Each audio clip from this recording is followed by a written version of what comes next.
Do you think humans will be able to time travel one day? Stephen Hawking once said, even if it turns out that time travel is impossible, it is important for us to understand why it is impossible. Assalamualaikum and hi there, my name is Kiasyadiyah binti Othman. In this prestigious video, I am filled with immense joy and gratitude to share with all of you regarding my all-time favorite science fiction novel entitled Hazards of Time Travel by Joyce Oates. This masterpiece was first published back in 2018 by the Fourth States Company, and it contains a total of 336 pages. Now, who is Joyce Oates? Joyce Oates is a very famous American writer who has won tons of amazing awards, including the Jerusalem Prize 2019, the National Book Critics Awards, and so much more. Her first book was published back in 1963, and until today, there are more than 58 of her novels all across the globe. Nevertheless, this particular novel is one of her best-selling science fiction novels ever. Now, I'm convinced you are currently at the edge of your seat, puzzled with thoughts. What's so good about this particular book, right? Well, let me get straight into the summary that I've made especially for you based on what I've read. At the beginning of the narrative, the story took place in a world, specifically the New America 2039, where the government was extremely strict and sensitive, as if they were hiding something. The story revolved around a young girl named Adrian Stroll who lived with her loving and caring family. However, nothing lasts forever. The main plot began when Adrian was chosen to become the valedictorian during her high school graduation.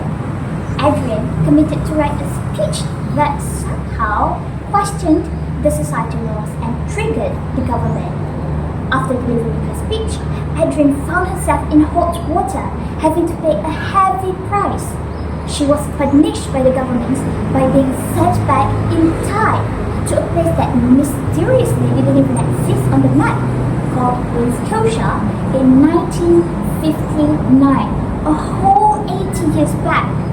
Before being sent there, Adrian was planted a microchip in her brain by the government in order to track every single of her action and limit her memory of the future. She was then marked as an exile by the government. At first, it took her a while to adapt in a new environment filled with complete strangers, where not even a single soul knew that she was from the future. However, after spending a whole year in Scotia, Adrian luckily found another exile like herself named Othman, who turned out to be her professor's assistant and had spent more than 8 years in Scotia.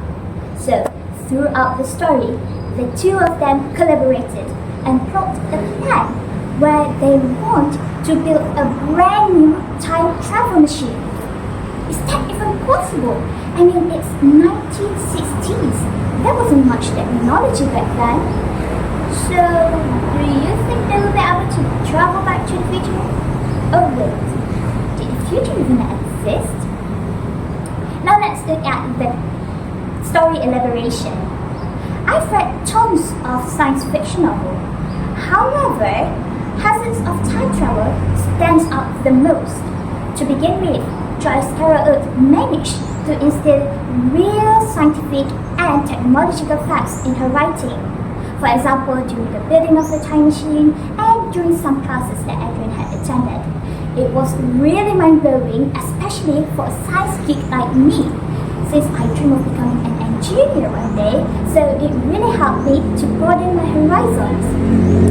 Moreover, the bravery and determination portrayed by the two main characters, Adrian and Ara, really opened my eyes of how I should never give up on something I've been working on, no matter how impossible or ridiculous it sounds.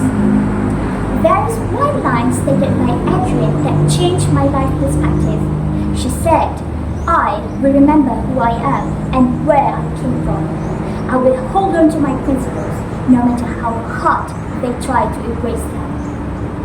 This highlights that she dedicates herself to maintain her value and identity despite of the circumstances. Ira, on the other hand, is the best sidekick you could ever ask for. Together, they work as one to fulfill their shared dreams. All in all, I would definitely recommend this masterpiece to every teenagers out there or even young adults, 50 and above, as it contains many life lessons and eventually scientific facts that could broaden our horizons and help with our academic.